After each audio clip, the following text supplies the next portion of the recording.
field attributes, message, email, age, date. Hi guys, today we're going to create a field attribute inside our website or called forms. So let's write a comment here, forms, and inside the body of that field I write form and then press tab. Okay, so with the forms we usually have certain attributes that we need to add, and the first one is action, and usually the action will have the variable process.php in order for the data that we add to be processed inside the website. And then let's write a method, which is another attribute, method. And then usually for the method we use the attribute post, which is usually used for some data to be added in a form from a database. Now once we are done with that, let's write div, and inside let's write label first name, and then below this field I will write input. So the type of the input is the characters that are going to be accepted. So in that case we want a text to be accepted, so let's write text, and at name write first name. Okay, so the result from our field, or what is going to be included in this field, is going to be recorded in the name first name. Let's save it and let's run to see what's going to happen. So now you can see that there is a field here, and we can actually write stuff inside, and this is the first name of the user, let's say. Actually this one is a bit too close to our previous line, so let's actually write here a line separator, which is simply br. So let's see, yeah, so now it's separated. And also you can include hr, which is an actual line.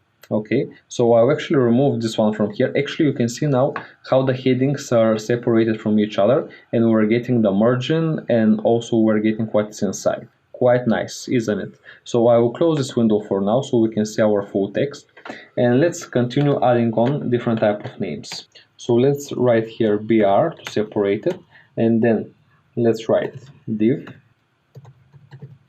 label email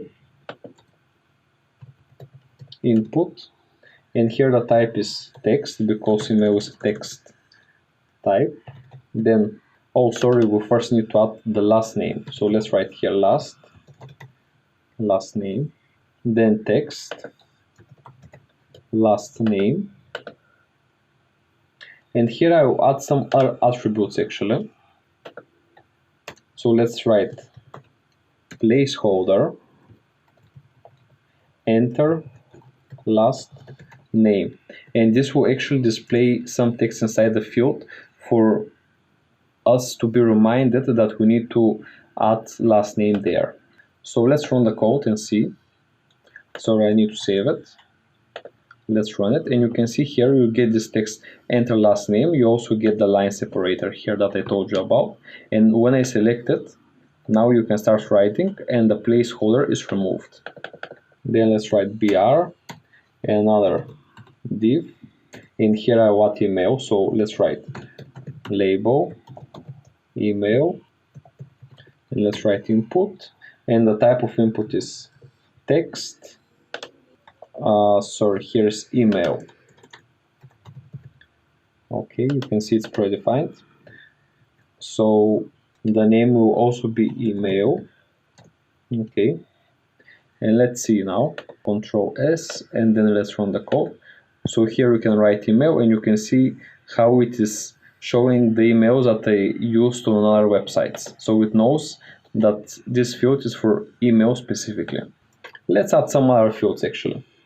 Div message, so here let's write message field, and then I'll write text area, and let's name this text area.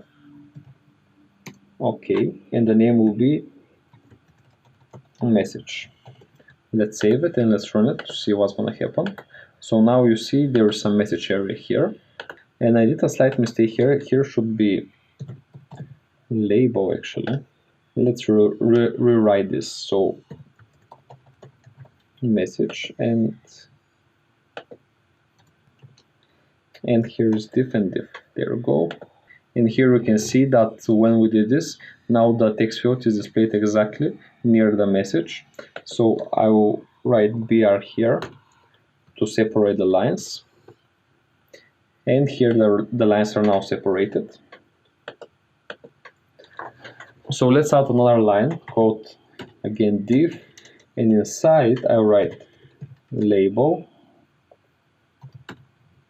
gender, then I write select,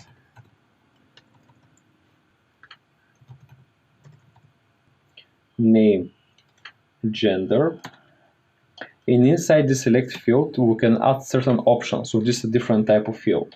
So let's write here option male, then option female, and then option other. And here we can also state a value, so value male, then another value female, and then another value other. Let's write a line separator here, and I will include another line. So let's write div label. So let's include age here, so age, and for input I write number because the age is a number, and name age again, and I write actually a predefined value here of, let's say, 35 years, and that's it. Then let's write line separator, again div, then label, and here let's write date of birth, input, and for the input let's write the date, and for the name birthday. So let's save that and run our form and see what's gonna happen. So here you get the gender male, and you can choose female and other. You get the age predefined of 35, but you can change it, and also you can include a date here, which is also predefined, so your website knows the fields that you're including inside. And finally, let's also add a submit button after our form. So you can do this by simply writing input, and then the name will be submit, sorry, the type will be submit, so the program knows we need a submit button, then submit name, and the value will display submit as well. Let's press Ctrl S and run the website, and you can see that you get the submit button here, which is at the moment allocating us to unknown page because we didn't state what is going to happen once we press the submit button. So that was everything about forms I want to share with you guys. Thanks for watching, and I will see you in the next video.